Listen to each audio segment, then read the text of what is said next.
ગ્રામ્ય વિસ્તારોમાં રહેતા ઘર વિહોણા અને બીપીએલ યાદીમાં જે મજૂરો નોંધાયેલા છે તે કારીગરોને પોતાનું ઘર બનાવી શકે તે માટે આ યોજનાનો અમલ મૂકવામાં આવ્યો છે. અત્યાર સુધી આ યોજનાને લાખો લોકોને લાભ આપવામાં આવ્યો છે. આ યોજનામાં રાજ્ય સરકારના પ્રયત્નો એવા છે કે તમામ ઘર વિહોણા ગરીબ લોકોને આ યોજનાનો લાભ મેળવી ગ્રામ્ય વિસ્તારોમાં પોતાનું ઘર બનાવી શકે.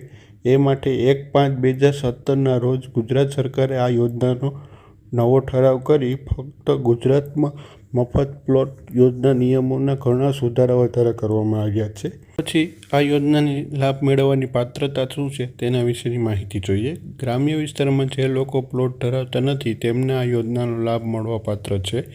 અરજદાર કોઈ પણ પ્રકારની જમીન ધરાવતો હોવો જોઈએ નહીં. અરજદાર ગ્રામીણ કારીગર અથવા મજૂર હોવા જોઈએ. અરજદાર પુખ્ત વયના હોવા જોઈએ એટલે કે અરજદાર સગીર વય ન હોવા જોઈએ. જેઓ ગ્રામીણ વિસ્તારમાં સામાજિક, આર્થિક અને જ્ઞાતિ આધારિત વસ્તી ગણતરી 2011માંથી લાયક કુટુંબ અથવા રાજ્ય અથવા કેન્દ્ર સાથે આવે છે તેઓ સરકારી આવાસ યોજના નિર્માણ સહાય માટે લાયકાત ધરાવતા હોવા જોઈએ. આ યોજનાનો લાભ મેળવવા માટે અરજદાર કે તેના પતિ કે પત્નીના નામે રાજ્યમાં ક્યાંય પણ મકાન કે પ્લોટ ન ધરાવતા હોવા જોઈએ. અરજદાર ઓછામાં ઓછું 1 વર્ષ કે તેથી તે ગામમાં વસવાટ કરતા હોવા જોઈએ.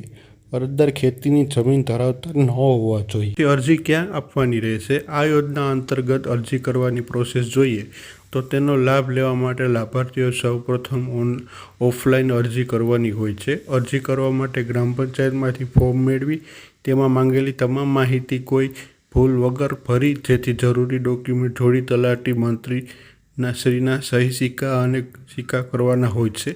ગુજરાત સરકારની આ યોજના ખૂબ જ સારી છે જેનાથી ગ્રામ વિસ્તારમાં ઘર વિહોણા લોકોને ઘર બનાવવા પ્લોટ મળી રહે છે.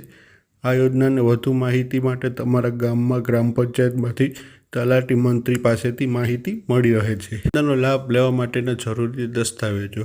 આ યોજનાનું નિયત અરજી ફોર્મ, અરજદારના રેશન કાર્ડની નકલ, અરજદારના ચૂંટણી કાર્ડની નકલ, અરજદારના આધાર કાર્ડની નકલ, બીપીએલ યાદીમાં શેકના નામ હોવો અંગેનો નિયત અંગનો દાખલો, ખેતીની જમીન ન ધરાવતા હોય તે બાબતનો દાખલો, પ્લોટ મકાનની વિગત દર્શાવતો દાખલો તેમજ આ યોજનાને લગતું ફોર્મ અમારું ડિસ્ક્રિપ્શન બોક્સમાં મૂકેલ છે તો ત્યાંથી ડાઉનલોડ કરી લેવા નમ્ર વિનંતી.